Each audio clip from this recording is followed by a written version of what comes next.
Welcome those who are in attendance tonight to Money Matters.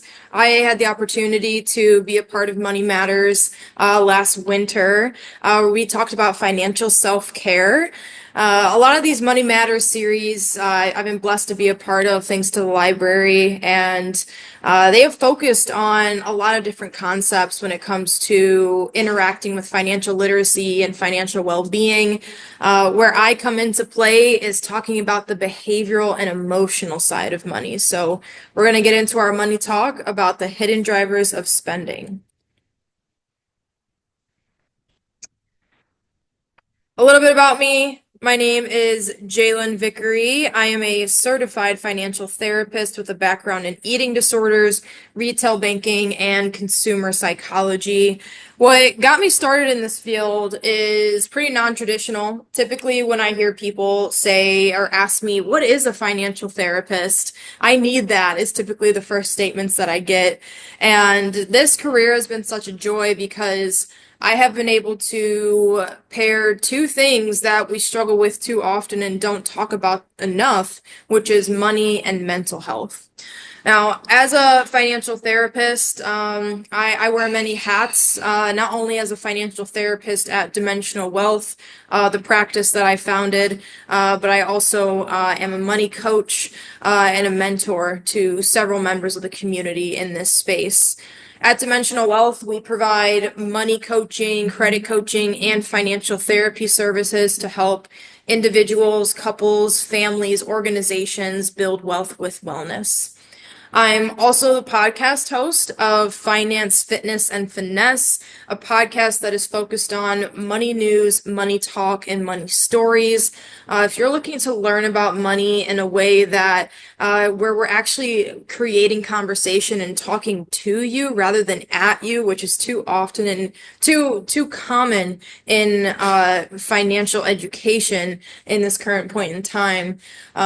Hey. This is where, we really come together to make sure that people are feeling seen when it comes to their money stories. And our slogan is, "You're not woke, you're broke." I'm also the creator and researcher of disordered consumption and the C3 cycle framework, where I support people navigating impulsive spending cycles so that they can heal their relationship with money and the habits and cycles that are involved in it.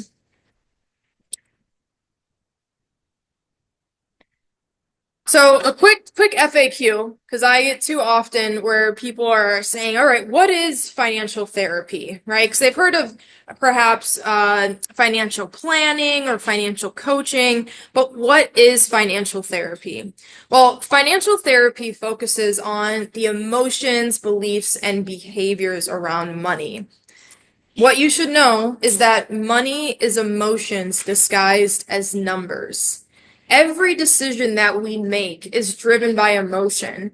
And when it comes to money, the primary resource that we need to survive, it's something that we don't address enough. Yet you're left with this feeling of, why am I continuing to overspend here? Why do I feel not aligned in what I want and what I need financially? Financial therapy is never about shaming you for what you want to buy. It's shifting your mindset from, I can't afford this, to how can I afford this? And overall, helping you heal your relationship with money. I mean, true financial and holistic healing is creating space to confront pain that you never have been able to before. And that especially is correlated with our relationship with money. We also provide financial coaching at Dimensional Wealth, which includes money coaching and credit coaching to help you focus on the skills, strategies, and structure for your finances while building your budget, understanding credit, right? All those things that we don't learn enough in school. And that was a big reason why I even created my podcast and created this business in the first place, because as someone who has had the opportunity to engage with higher ed, I am not going to lie, I'm pretty disappointed with where our school systems are at right now with financial education, though I know that high schools are starting to implement more of that education into their curriculum. Yeah.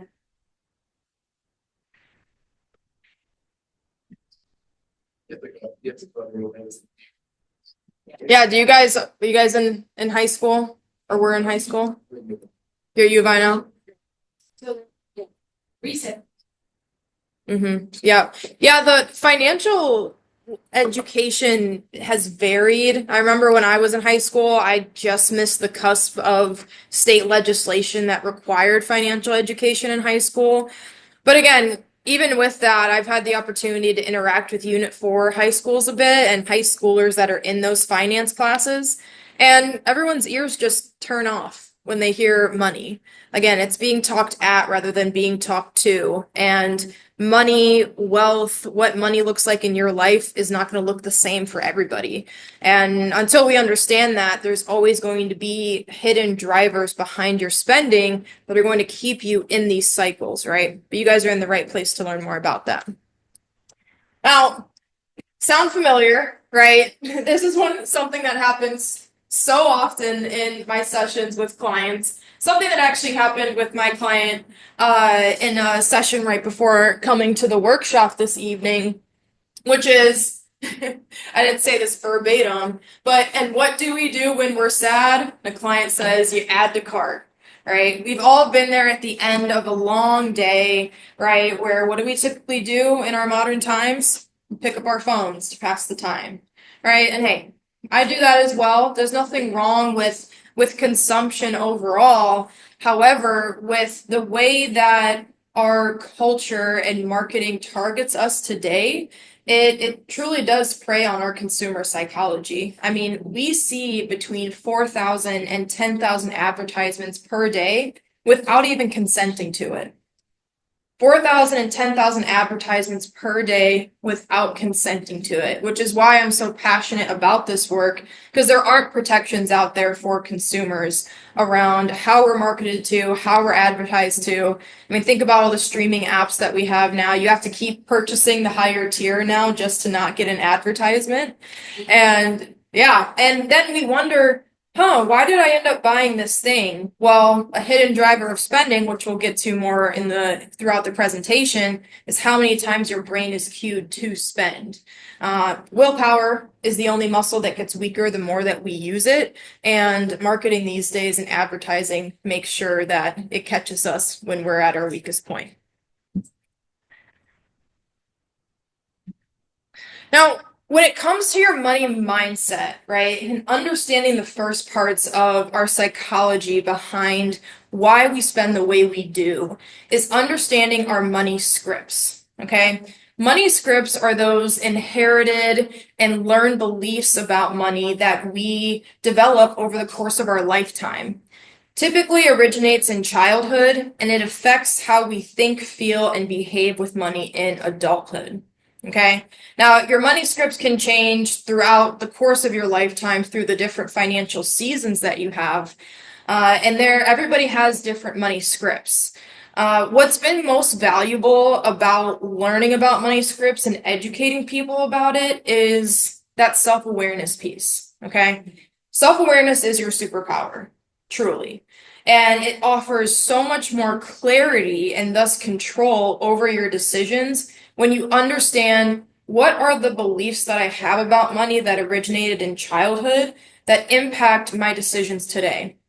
An example, I have a client that grew up and, they grew up lower to middle class, needs were just about met, but what they grew up hearing was, we can't afford that, put it back, right? The kid at the store that, hey, I want this, or the kid that, goes to their parents and they keep saying they want things, typically prompted by things they're seeing their peers get at school, right? I remember when I was in school, it was, Abercrombie, Victoria's Secret, pink brands, Hollister, Uggs, right? All those things. I even was that kid that got a phone later on than my other peers. And I would, go home and I would be saying, hey, I want these things. And my narratives weren't around, I didn't hear from my parents, we can't afford that, but it was, you don't need that. Okay. Now in adulthood, right, let's take the example from the one client that grew up with the money script, we can't afford that. In adulthood, right, you reach 18, 19, 20 years old, all of a sudden you're going to college. You're experiencing your first exposure to accessibility to funds, whether that's your student loan, right? I've had clients that are spending their student loans outside of what it's intended for, which is school use. I've worked with clients that get caught up in oh, if you sign up for this, you get a free t-shirt. They're signing up for a credit card and they don't realize what's required to pay it back monthly, right? So there's this client that, they grow up hearing we can't afford that. All of a sudden they get access to funds unlimited for the first time and they're buying whatever they want, which, hey, we deserve the things that we want and we need to have awareness around the things that we need. But what's driving some of our spending starts with your money scripts. What did you hear in childhood? And how is your adult self seeking to serve that inner child from what you may have needed or wanted, and how you may be seeking to acquire that today? And if anyone has any questions as we go throughout this, please, definitely raise your hand, interact. I will be asking some questions throughout the audience. I love an interactive and collaborative format. As I like to say, collaboration is currency, so always feel free to ask questions. And welcome to those that recently just came in. So the hidden drivers of spending, okay, right? The theme of this entire conversation is to build our awareness and understanding of what is actually driving our decisions with money. It is not as simple as you work all day, you get your paycheck, and then you pay your bills, right? We're hardworking people, right? Life goes beyond just serving our basic needs, okay? We also need to make room for the things that we want, the things that make those deposits into us, right? But what tends to cause overwhelm, anxiety, avoidance, or cycles of debt that too many of us stay stuck in is the fact that we don't know what's actually initiating that cycle that keeps us spending outside of a level of awareness that serves us in the short and the long term. Now, I'm curious, as I go through some of these hidden drivers, I just love it, if anyone could raise their hand if you've ever experienced any of these things, if you're comfortable, or if you'd like to share any other drivers that you may notice that aren't listed, because this isn't an all-inclusive list, right? The biggest one, stress and emotional fatigue. I know even I've been there, right? Again, willpower is the only muscle that gets weaker the more that you use it. That is why 73% of impulsive spending is done after 6 p.m. Why do we think that is? Anyone, why do we think most spending happens after 6 p.m. online? It's because we're in decision fatigue. Mm-hmm. Yep. Everyone's off work. Fatigue. Yep. Trying to blow off some steam, right? And we'll get to some cycles that influence it that I'm excited to show you guys, right? Social comparison and lifestyle inflation. Again, for some of you guys that walked in, I mentioned a statistic that we are exposed to between 4,000 and 10,000 advertisements per day without consenting to it. Okay, that includes not only the actual advertisements that companies are boosting, literally buying from Google, YouTube, all the social media platforms to show you purposely, but also your family and friends, right?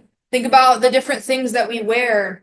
I had the opportunity to lead a pretty large workshop with the University of Illinois. And one of the really big gathering halls, okay, there's 300 students in there. And I set a timer for 60 seconds and I asked them how many advertisements you could count in one room. Now, I was standing here, right? So I had a better vantage point of seeing the whole room. And the students just looked around at each other to, see which ones that they could count to. So cute. Also, our money scripts start as young as 5 to 7 years old. So maybe those kids could come in here and learn a little something. When it comes to our social comparison and lifestyle inflation, okay, when I was working with the U of I students, all right, one student counted as many as, within 60 seconds too. I don't know how they counted this many, but they counted 300 advertisements. Okay. Now, what I did is I went across the rows and I counted on each person, you can see an advertisement from the clothes they wear, the cups they sip out of, right? Oh, this isn't my laptop. The stickers on their laptops, okay?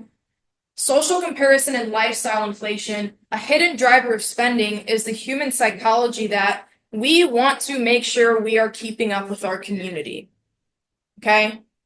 The nature of human evolution, right? If you get kicked out of your tribe, you don't survive. Okay? That part of our human psychology hasn't left us, even though we're not hunting and gathering and fighting lions and tigers and bears anymore. But what we are doing is still making sure that we're keeping up with the crowd. How am I fitting in? How do I present myself?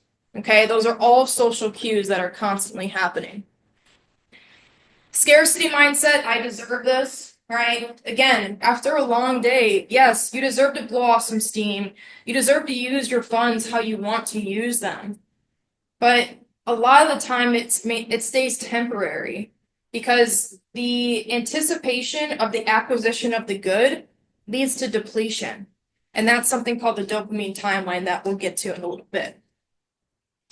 Retail therapy, dopamine loops, like I just mentioned, shame-driven avoidance, right? Where clients reach a point of finally seeking services with dimensional wealth, seeking to understand their money habits and behaviors through financial therapy, and then through the money coaching pieces, they reached a point where the ostrich effect, right? Putting your head in the sand, acting like this isn't happening, where bills are overdue, you're still carrying that debt, you're still having those fights with your partner, with your family, with your kids around what your financial expectations are, right? That shame comes from guilt, okay? Guilt in the financial world correlates with I did something wrong, like an action, versus shame is I am wrong. And once you start to internalize that shame, it can get really hard to escape it so that you have the capacity and the clarity to make change in your financial life, which is a big reason why dimensional wealth exists. Food spending as emotional coping. Now, I didn't go into this too much during my introduction of myself and my background, but when I got started in the mental health space, I was working in conjunction with retail banking, okay, so supporting people with their financial products as a teller, and I was also working in eating disorder care, okay? Now, food and money, two things we interact with daily, can't live without, and often struggle with the most, right? Food spending as emotional coping is so common. Even right, I've experienced it. Right? You may have groceries, then you're like, I don't want to cook, and I really want something more comforting. And there's not anything wrong with seeking comfort, but where these cycles continue to reinforce themselves is when your underlying needs aren't met. So that's a big part of the work that we do at Dimensional Wealth is an understanding of your habits and what's driving your spending. So it's more of a preventative care approach. So you can stay ahead of the game. So those investments in yourself that compound. I have a question. Yes. So I'm keep going like this retail therapy and food funding through food spending. Mm-hmm. Is it almost like food therapy as emotional coping? Yes. Yes. Yeah. I'm a lot of retail therapy. Some goes back to retail spending. Mm-hmm.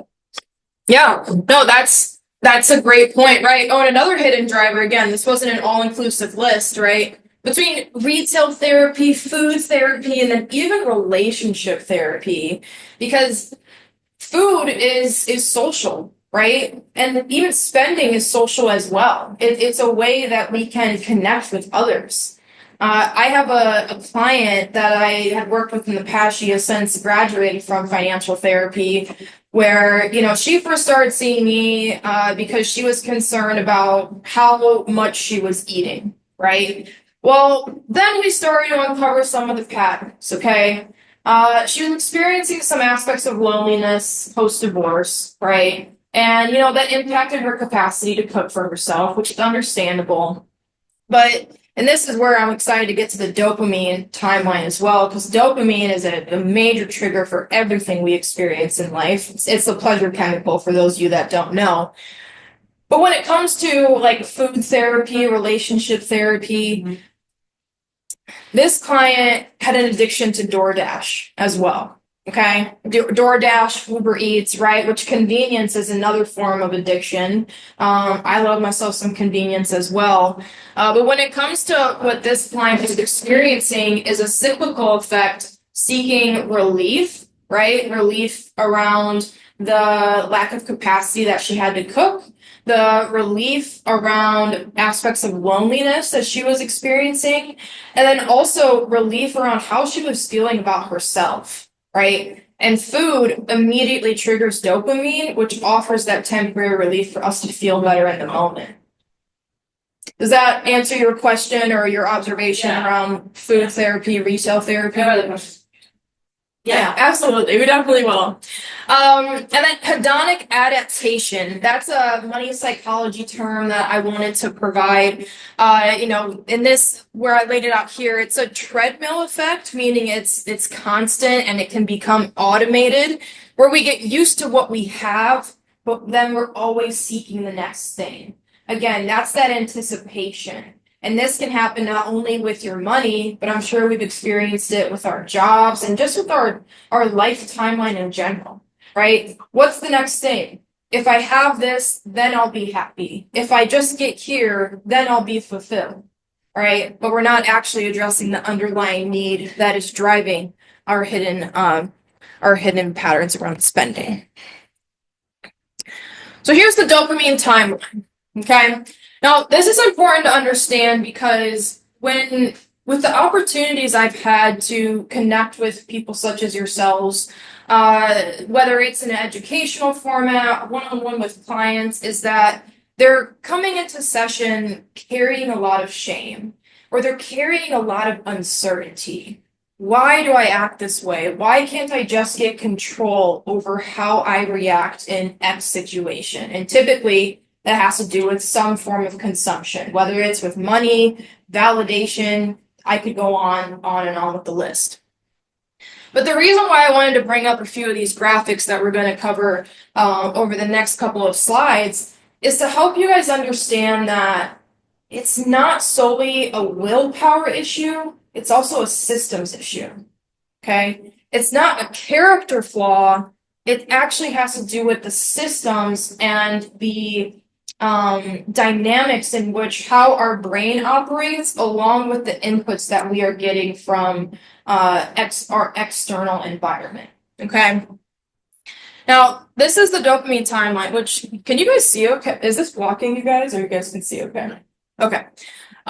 This is the dopamine timeline, and I'm just smiling because I was working with a client right before this, and one of the most rewarding parts of this work is when I witness clients finally putting the missile puzzle piece where it goes to understand how their brain operates, right? So just to briefly go through it before I get into that client example, dopamine is fleeting. As I know, our funds can feel like they're fleeting too, right? I know too many times, even in my own life in the past and in this work I do with clients, where they're like, I just don't even know where my paycheck went, right? After paying the bills and then trying to make room for your wants and then paying whatever debt you need to pay. The same thing happens when it comes to our interaction with the pleasure chemical that is known as dopamine.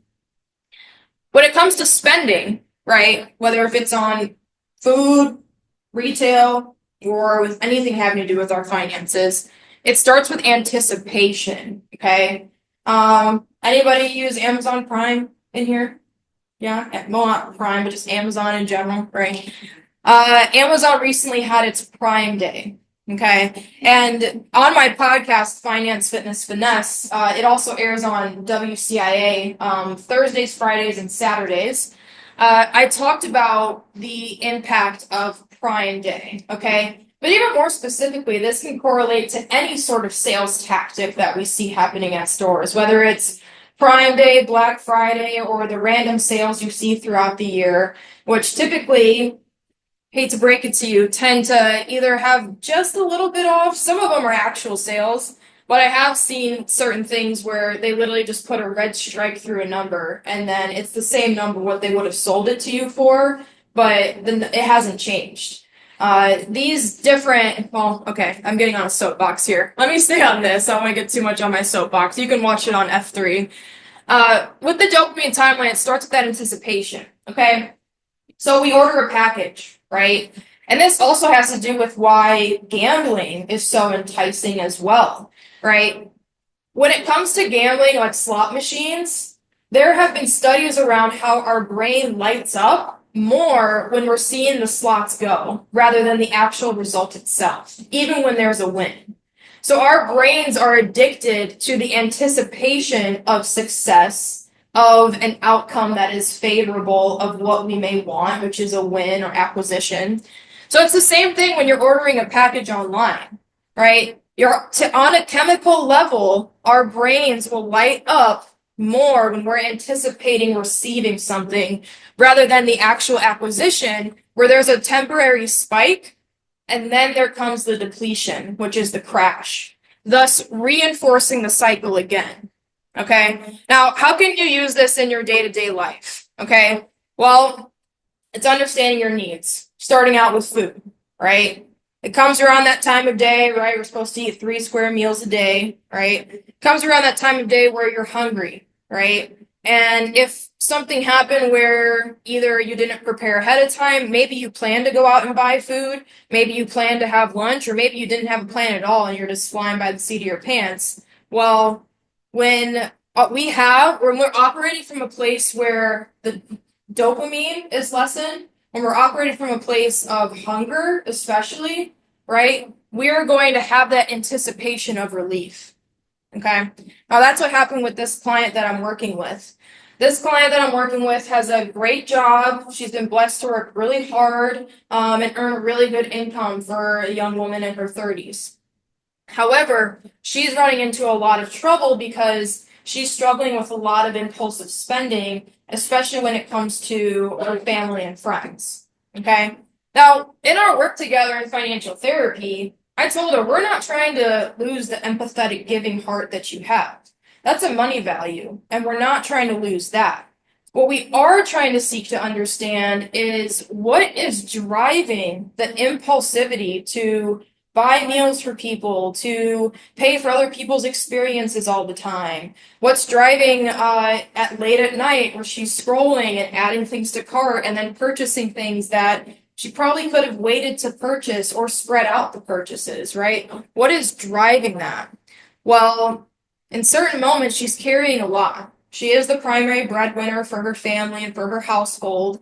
And what we learned and what we uncovered was that she's anticipating relief. She's anticipating relief from the pressures of how much she is carrying every day, from managing the household finances to responding to everyone's requests for their needs and wants, right? To making sure that they're going to be financially okay moving forward while also paying off debt. So when she gets around to the point of buying for herself, she's anticipating relief. And then there's the acquisition of it, okay, whether that's an item or use of, she is on the neurodivergent spectrum, so there has been instances of abusing Adderall to utilize more focus when she's tired, things like that, then leading to the depletion when we're not actually addressing the underlying need, which is relief, and alternative ways to meet it aside from consumption. Now, this is where we get to disordered consumption.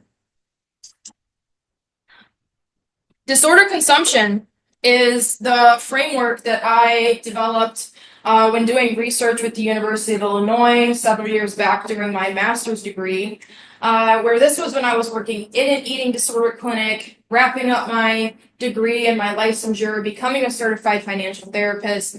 As I mentioned earlier, food and money, right? We need them every day. They're resources to survive, but we don't talk about enough how they drive our needs and our spending. And this also goes beyond food, All right, and you'll see the application on the left side there.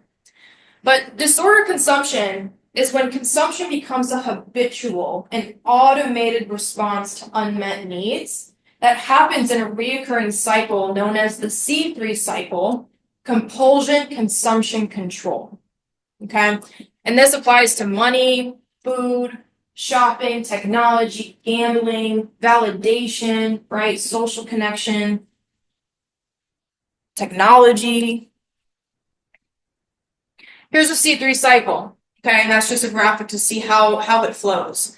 So it starts with compulsion, okay? That's the initial urge, the initial thought to spend, okay? I have a few things that are in my Amazon cart right now that, and there's different methods you can use to, navigate what is in that. And it really depends on where you're at in your money journey, financially, what qualifies as a need or a want, right? But I have certain things that I need, like supplements for my dogs, right? So we're running out of that. But I'm also getting ready to make a move, right? I'm moving into a house in a couple of weeks. And so I'm having all of these compulsions and these urges to spend. I'm like, oh, wouldn't it be nice to have this in the house and have this in the house? And well, I do need that, but do I have to have that? And I'll reel it in here to reach the point where when we have that compulsion, right, that initial urge, that initial thought, right, which I also want to encourage you guys to understand the difference between thought and thinking. Okay? A thought is something we have, and thinking is something that we do. Okay? A thought is something we have, thinking is something we do. We have thousands of thoughts throughout the day. Thousands of them. Okay?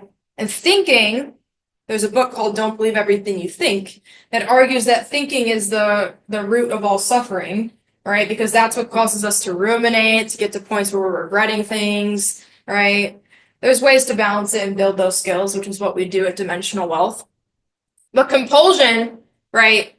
What happens there is where there's that urge, that intrusive or that impulsive thought, especially when we are at a place of depletion or we're seeking forms of relief or pleasure through things like dopamine, right? That leads to consumption, which is the act. And then that goes towards the third part of the C3 cycle, which is control. Okay. Now, what control tends to look like is where it's the thing that we do to try to make up for our mistake, to make up for the guilt or shame that we might be feeling, or it's a way to just control the fact that we don't want to actually address or learn about something that can be intimidating because of social stigmas that are out there that, oh, you don't understand money because money isn't for us. I've heard that among the minority community a lot. Or I can't understand money because I'm a woman. Or I'm not good at money because I'm not good at math, so I'm just going to ignore it.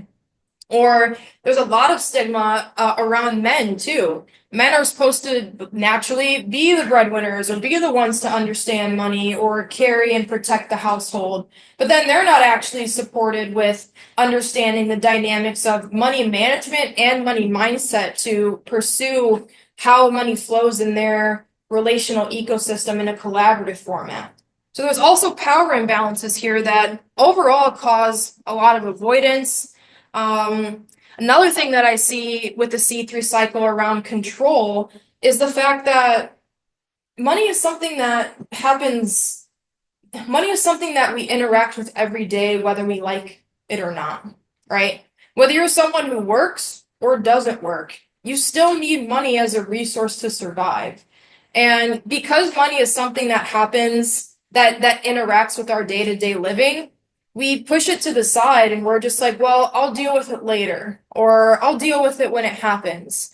And before you know it, you graduate school and you turn into an adult that has, the pile of paper on your desk that, signifies you're officially an adult because it's that pile of bills or things that you don't want to open. And what that ends up doing is just re-triggering your compulsion. So control looks different for everybody. Just to reiterate what the C3 cycle is. Compulsion's the urge, consumption's the behavior, and control is the act, okay? Or control is what we do to try and make up for what caused the cycle to begin with in the first place. But truly, what happens is we're not addressing an underlying need.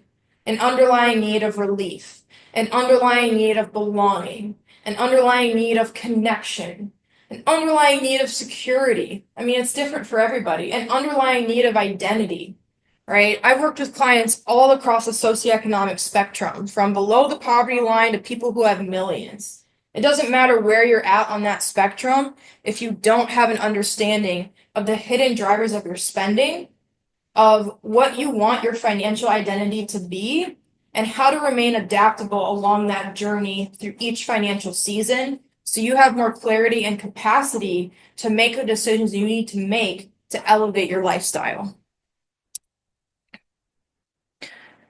So here's just a little bit of a breakdown, but I'll pause here before we get into a few more detailed components of the C3 cycle, just to inquire, with those of you that are in the room with us, and I can also check if anyone in the chat has submitted anything. No, we're good there.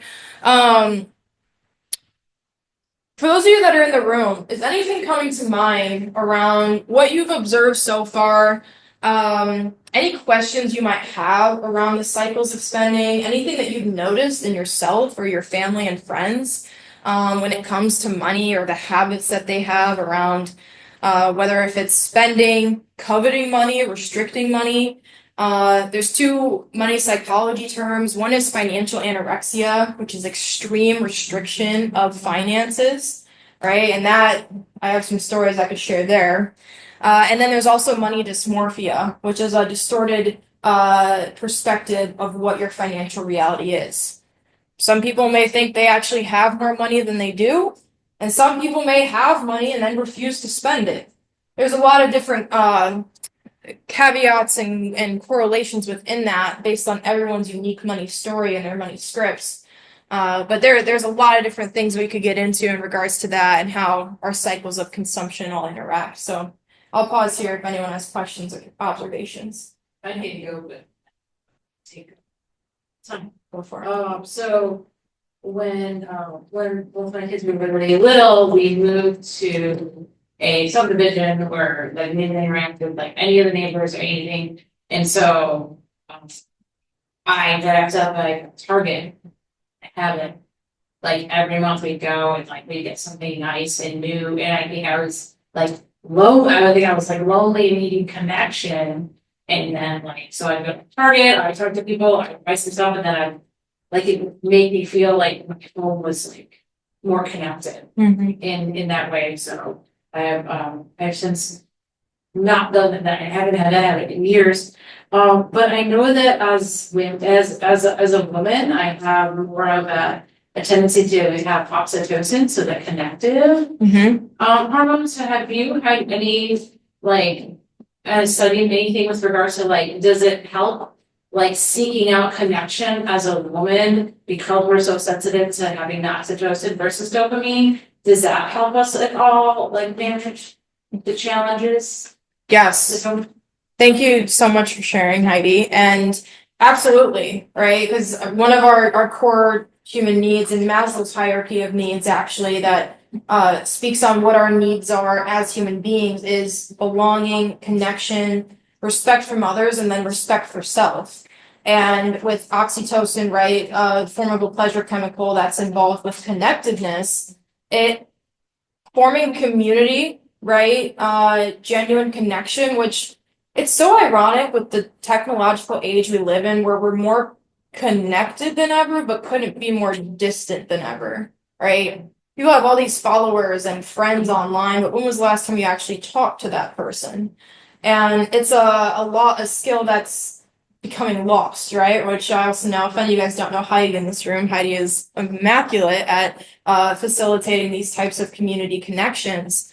But I mean, absolutely. I have one woman that I'm working with right now that when she first started financial therapy with me, she had such a giving heart, right? But she gave so much to charities or to friends in need that just said that they would need money to the point that she was going into debt over it, right? And what we were seeking to understand is what is driving your self-worth based on the amount that you give financially or in material goods? Like where Where was that a learned behavior? Because every behavior functions out of a need. Okay. Every behavior functions out of a need. And that's why it's important not to demonize what you spend, how often you spend, or what you're spending on, but instead seeking to understand every behavior functions out of a need. And a lot of families and couples, and there's just so many fights that happen financially because we're pointing fingers rather than understanding what the underlying need is, which more often than not is a form of connection, either with others or with yourself. So with this client, an exercise that we're doing that isn't involved in this presentation is understanding the difference between boundaries, rules, standards, and expectations financially and relationally. Okay. Now, boundaries are what guide your behavior. Rules control someone else's. Standards are what you allow in your life, and expectations are what you hope others will do. Okay. With this client that was overgiving, right? She was hoping that she would get acknowledgement, recognition, accolades when she would buy things for people. Whether it was hundreds of dollars that she would donate online to a charity, or whether it was times where she'd be buying coffee and food for her friends, right? Again, that's not a bad thing, but if it's reaching the point where it's outside of your means financially for what you actually need in liquid cash each month, then that's getting outside that's getting outside of what is actually sustainable in maintaining that money value around giving. So with that client, right, she was hoping, she had the expectation that others would praise her, give her hugs, talk to her more if she would buy them things, right? And that's how she based who she would allow in her life. And, it reached a point where she's actually lost some relationships when she hasn't had that same reciprocation, right? Oh, I bought you this and you need to buy me that, right? Without talking about it. And then that creates rules to control their behavior, where true control and clarity lies in your boundaries. What actually guides your behavior? Okay. So that was a long-winded answer to your question, but something I thought of from that prompt. I appreciate it. Anyone else thoughts, observations based on what we've talked about so far? No? Cool. We'll keep going. Let's see. Do I want to address a little bit more of this? I think I will. So when it comes to your compulsions, right, those urges that you may have, okay, it's based in an emotional need, okay? And emotions actually, they actually factually last only an average of 90 seconds, your emotions. They only last an average of 90 seconds, okay? Where emotions, right, where you're like, oh, am I feeling this way? Well, it's actually the fact that emotions plus experiences equal feelings. Okay. So say you're having an emotion, it's coming from a current experience that you're having that may be based in stress, loneliness, boredom, scarcity, right? That leads to a feeling of frustration that you may have brought home from work, may have been from a fight that you've had with someone that you care about or someone you don't care about, right? Or it may be based on the fact that you're stuck in the same cycles and the same place in your life that you've been seeking to move on from for so long, but you're just stuck in this certain mode, right? Physiologically, right, the body keeps the score if anyone's read that book. Our bodies are one of the first alert systems that will tell us when something's off balance or something's wrong. Right? Your body is saying, I need relief, I need it now, you're going to start seeking it, which is why it's important to do that work to connect with your body as one of your first forms of your alert system. Then leading to right consumption, which again, this is why if you guys have read this screen, it's not just spending. It's eating, it's scrolling, subscribing, gambling, right? The behavior has to do with many forms of consumption. Then moving to control, which is that response. As the reward fades, as the dopamine crashes, right, you may experience that guilt, shame, anxiety, fear, things like that.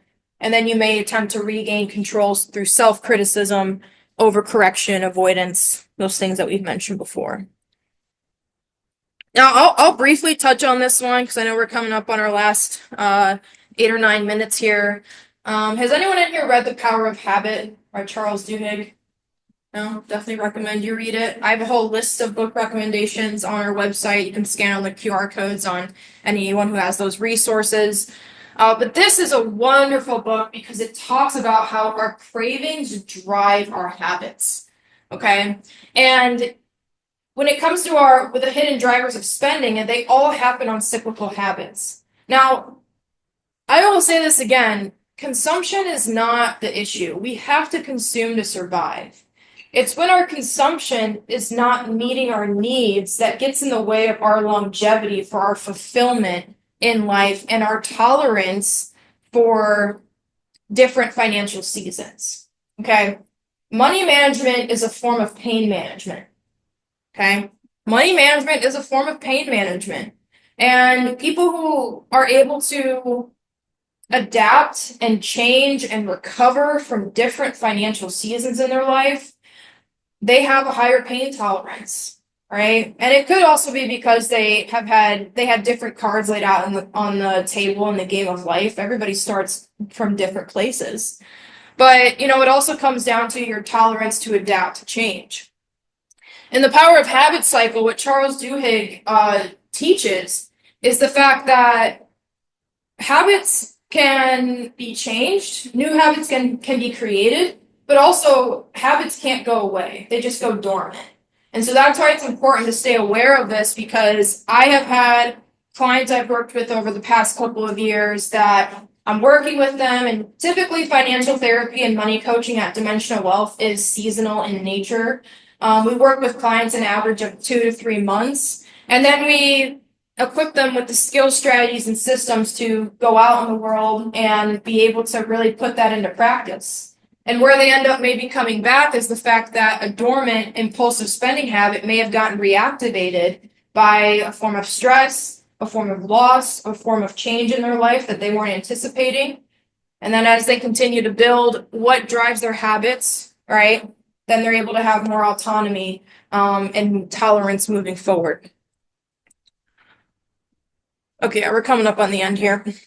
So I'll open up for questions, but what I would like to, one resource that has been phenomenal for my clients, again, because we specialize in impulsive spending and habits and behaviors around money, is this app. It's called Impulse. Okay, and the founder of this app, his name is Cam Eddy. He reached out to me, I think about like 6 months ago. And because he found my work around disordered consumption and impulsive habits, he found the podcast. And he said, I would love for you to run this ad as a pilot with your clients that are struggling with impulsive spending while also looking to learn about financial literacy and money psychology.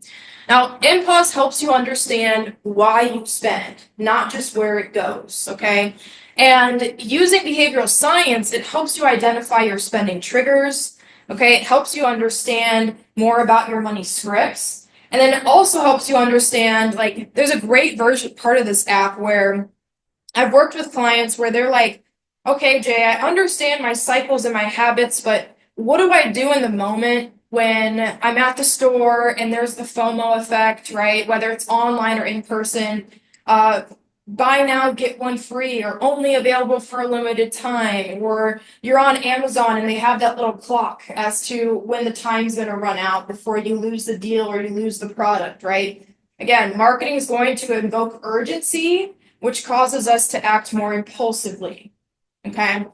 What Impulse does is it provides you with a way where you literally can press a button to pause the purchase. You plug in what the amount was, what the product is, and it supports you in making that decision as to whether or not you want to buy it or whether or not you want to pause. Okay? Put your budget in there. Yeah, you can put your budget in there. You hook it up to all of your bank accounts. Again, it's encrypted, so it's privatized to you. You can track your money in it.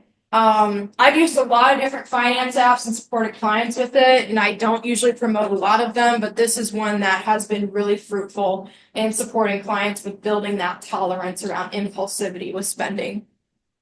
And you can obviously have a free version, and then there's a subscription version. use the code JVIC. That's my podcaster name for 50% off. Again, I have tons and tons of resources I'd love to share with you guys if you'd ever like to connect further. Conclusion. The only way to learn about money is to talk about money. So I'm so appreciative of you guys for creating space for us to connect this evening. I am always running these different types of events, no matter how many people are in the room, just to spread the good word and change the way that we interact with and communicate about money. We provide, like I said, these different services. You can follow us at Dimensional Wealth, Finance, Fitness, Finesse, or you can follow me at Jaelyn Vickery across all social platforms. We're also growing our YouTube page since partnering with WCIA. The podcast moved from audio only to video version. So would love your guys' support with growing that platform. You're not woke, you're broke, and I appreciate you guys for connecting tonight.